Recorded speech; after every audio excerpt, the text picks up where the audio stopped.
So this is our coconut trash, or should I say coconut residue. We're gonna add 1.5 cup of sugar,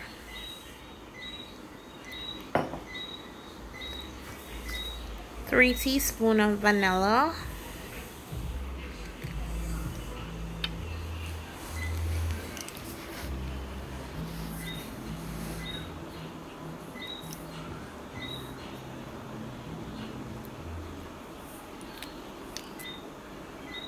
1 teaspoon of salt,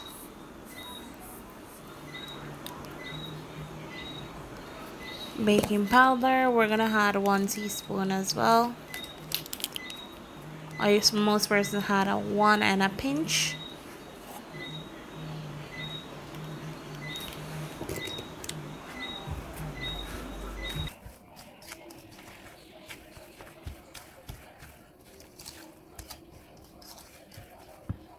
So I'm using 6 cup of flour. Please note it's because of the size of the pudding that I want to make.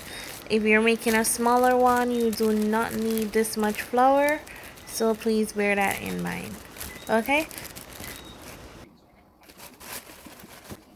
mind you, most person would have pour in their milk and have it all mixed at the same time, but as for me, I like to mix up my dry ingredients first and then add milk. So it can be done both ways. Don't go bashing me now, guys. This is how I do it, and as we all know, persons do it differently.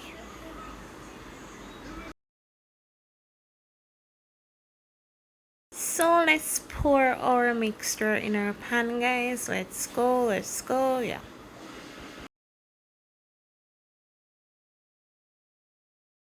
So yeah, this is not something that many would do, but yeah, I don't want it to have those lump and crust and all the thing at the top.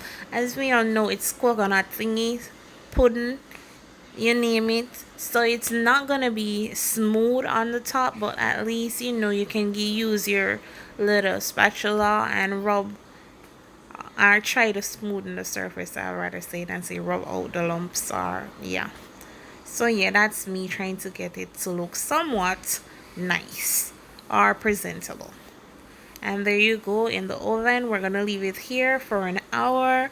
Turn your ovens up to 400 degrees Celsius, yeah, or even higher for a faster finishing. Are you ready? So here, guys, here is our Jamaican Toto, our Jamaican coconut pudding. As you can see, fresh out the oven. Yes, here's a nice chunk. Slice that, yeah.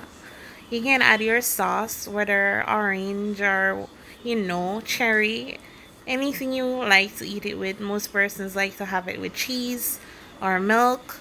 Well, it's all up to your preference, but yes, guys, this is what it looked like. All the coconut trash right there, or whatever name you want to call it, but yeah, this is what it looked like when it's done, and I can tell you it tastes just as tasty as ever.